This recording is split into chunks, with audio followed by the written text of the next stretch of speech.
Hello Madan, மேரா தோஸ்த், உனக்கு என்னுடைய பக்ரீத் வாழ்த்துக்கள். What to you want?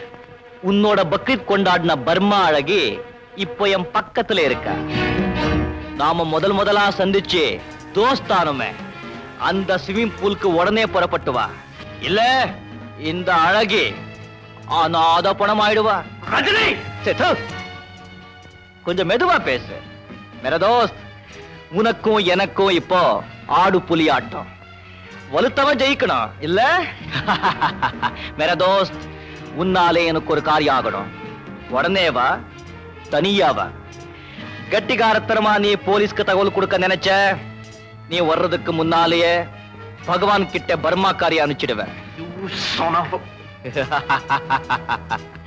என்ன, இதுதான் ரஜினி ஸ்டைல். ஓகே?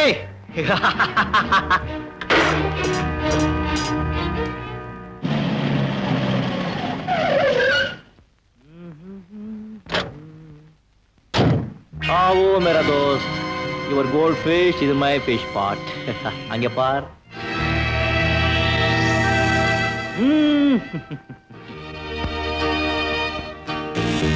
ரஜி, எதுக்காக இந்த மிரட்டல்? ஒரு ஆப்ளிகேஷன் மேரா தோஸ்த். உன்னால எங்களுக்கு ஒரு காரியம் நடக்கணும். பெட்டி எடுத்துட்டு போய் டோல்கேட்டுக்கு அந்த பக்கம் இருக்கிற ஒருத்தன் கிட்ட கொடுத்து அவன் கொடுக்கிற ஒரு பெட்டியை கொண்டு வந்து என்கிட்ட ஒப்படைக்கணும். முடியுமா முடியாத?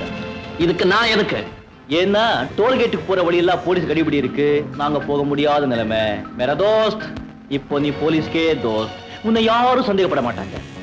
ரஜினி, ஏமா வளர்த்து விட போறியா இல்லையா? No no no no no no no no. I want some entertainment. நீ திரும்பி வந்தாத்தான் இந்த மீனுக்கு விடுதலை. இப்போ தண்ணியை திறந்து விட போற. இன்னும் 2 மணி நேரத்துக்குள்ள டேங்க் நிரம்பிடும். நீ திரும்பி வரலன்னா இந்த மீன் மூச்சு திணறி செத்துடும். வெடிக்க இல்ல?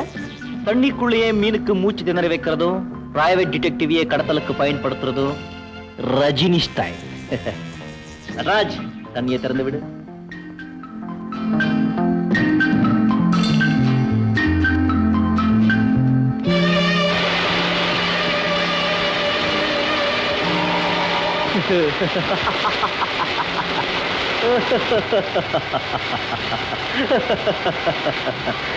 முத்தையா, தோஸ்தை கூட்டிட்டு போ.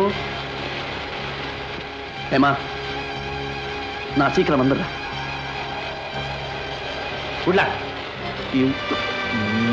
Come on.